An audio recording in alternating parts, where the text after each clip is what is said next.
Now let's talk about validating the opportunities. It is very important for us that once we identify the opportunities, that how we can validate them, because it is very very integral part. You know, we can validate any opportunity by doing demand testing or competitor analysis, scalability check, feasibility assessment. There are some other risk factors as well we should check. But what is validating opportunity means? It means that you identify an opportunity, you identify an area of action, then you do a proper testing before get into the actual action. That okay, I have find out that I want to do something into sports. I find out that I want to create a tech sports company. But before that, let me see if market and people are actually ready for it or not. The kind of analysis which I have run earlier, the kind of people feedback or the trends uh, I have seen through many tools and websites and videos and articles, are they actually exist? So it's a double check, it's cross check. And also it gives you enough space to understand that from idea to execution, what would be the actual challenges you may face.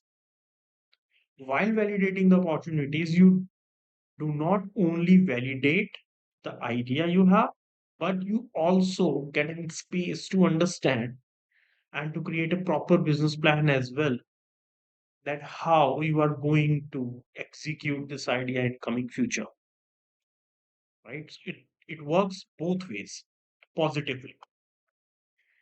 So the first method is demand testing. You can say minimum viable product. You can use that, create a prototype. For an example, if the idea is to make a pen like this, then you will not go ahead and straight away, produce 10,000 pens by opening a factory. No, that's not a good strategy. The good strategy is make 10, 15, 20 pens, put it on any shop's counter or anywhere you feel like your target audience, and see what is the feedback. See how people are perceiving, how people are liking your product. If not, then what they are not liking it. And if they are liking it, then do you think that this product is good enough? So these things you can test. For an example, there is one reference I would like to give here, is that there is a company called Zappos.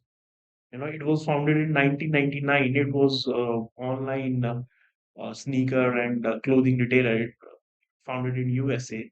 So what they did initially, they just went to their nearby shops of their town. They click the pictures of the sneakers and put it on the landing page. Simply, they just wanted to see that whether people buy sneakers without trying them.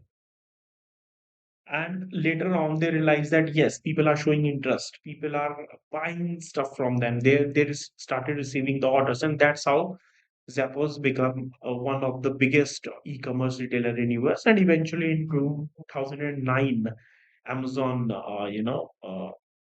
bought Zappos. So now Zappos is under Amazon. So this is one classical example of that how you can do the demand testing, right? Then competitor analysis. If you are getting into a business, if you're getting into a new sector, new area, any or even the existing area, then there must be some competitors. Either they are direct competitors or they are indirect competitors. If your idea is very fresh, then you must have some indirect competitors. If your idea is is already existed in the market and you are bringing in more innovation, you are bringing in more ideation to it, it means that there must be some direct competitors as well. For an example, Shadi.com, it's a virtual site. You know that, right?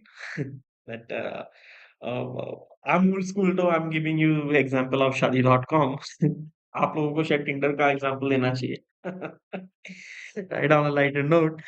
But yeah, so there were local marriage bureaus as well existed in urban areas and in the rural areas, घर के बड़े बुजुर्ग या कोई ऐसे aunty होते हैं आसपास में, या कोई अंकल होते हैं जो रिश्ते करा देते हैं, so they are in direct competition to Shaadi.com. Why? Because some of them were direct competition.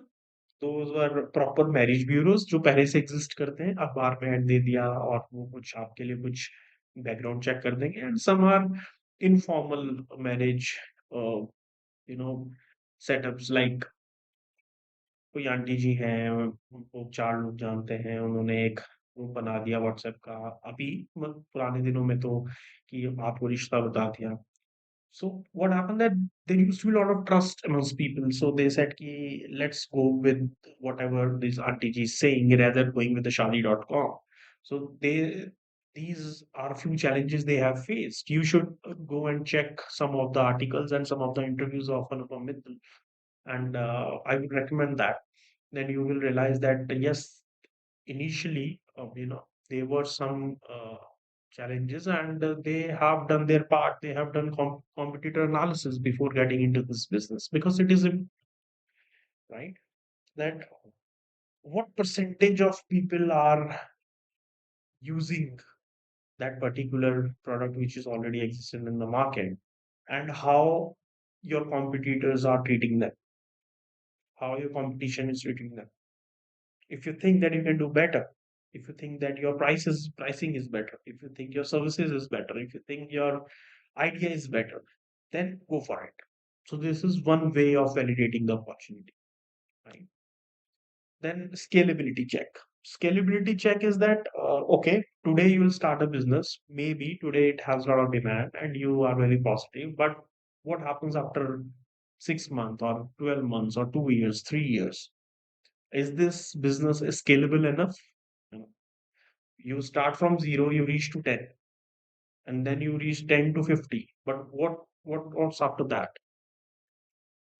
आपको अगर आगे बढ़ना है, अगर आपको एक कंटिन्यूटी चाहिए और आपको चाहिए कि मैं ज़्यादा लोगों तक जाऊँ, मेरे स्केल बढ़े, तो उसके लिए आपको बिज़नेस भी वैसा आइडेंटिफ़ाई करना पड़ेगा, अपॉर्च्युनिटी भी वैसी आइडेंटिफ़ाई करनी पड़ेगी. इसका क्लासिकल एग्ज़ाम्पल है Lenskart. Again Lenskart's direct competition was the small shops of spectacles, जो चश्मे के फ्रेम देते थे, ग्लासेस देते थे, लोकल फ्रेम्स होते थे, कम प्राइसिंग में होते थे. So Lenskart found out an opportunity. They said, okay, we'll create a product wherein आप वहाँ पे अपनी आईज भी टेस्ट करवा सकते हैं. हम आपको ब्रांडेड फ्रेम्स देंगे, उसके साथ वारंटी देंगे, अच्छी सर्विस देंगे, एक लुक एंड फील देंगे, और प्राइस आपकी पॉकेट को बहुत ज्यादा वेरियंस नहीं आएगा. And they implemented.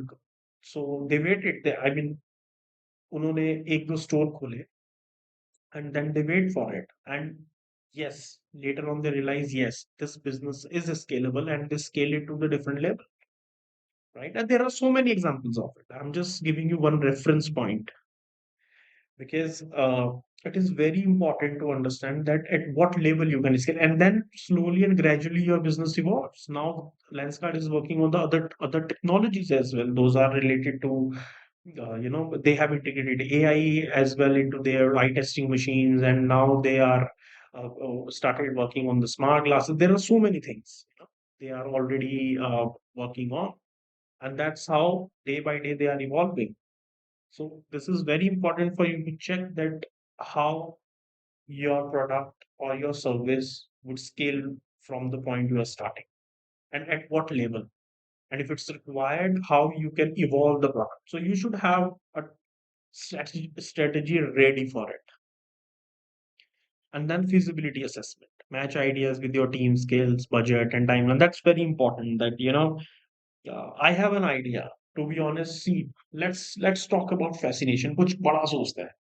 2 मिनट के लिए ना फैंटेसी वर्ल्ड में जाता है. मेरा एक आइडिया है कि मोटर बाइक्स जो है वो एयरप्लेन की तरह हवा में उड़े. और मैं अपने घर से निकला, मैंने बाइक में सेल्फ मारा, और बस 10-20 मीटर मेरी बाइक है और फिर लॉन्च हो गई और मैं हवा में जा रहा. Is it possible? अगर मैं टेक्नोलॉजी की बात करूं आजकल, यस, बिल्कुल पॉसिबल है. There are few engines and some mechanical and technological changes need to be done in my bike, and it is feasible. But जो मेरी टीम है, मैं अकेला हूँ, क्या मैं खुद ये कर सकता हूँ? आंसर इज नो, बिकॉज ये सिर्फ मेरा एक फैंटेसी है. लेकिन क्या मैं equipped हूँ? No, I'm not an engineer. I have very limited interest in automobile. I have not studied it. मैं टेक्नोलॉजी को इतनी डीपली नहीं जानता हूँ, राइट? मेरे पास टीम नहीं है, मेरे पास बजट नहीं है इसको स्पेंड करने के लिए। टाइमलाइन तो मेरे को पता भी नहीं है क्या होगी, right? But I have this fantasy. So I cannot just blindly follow my fantasy and jump into it. I should look into every aspect of it.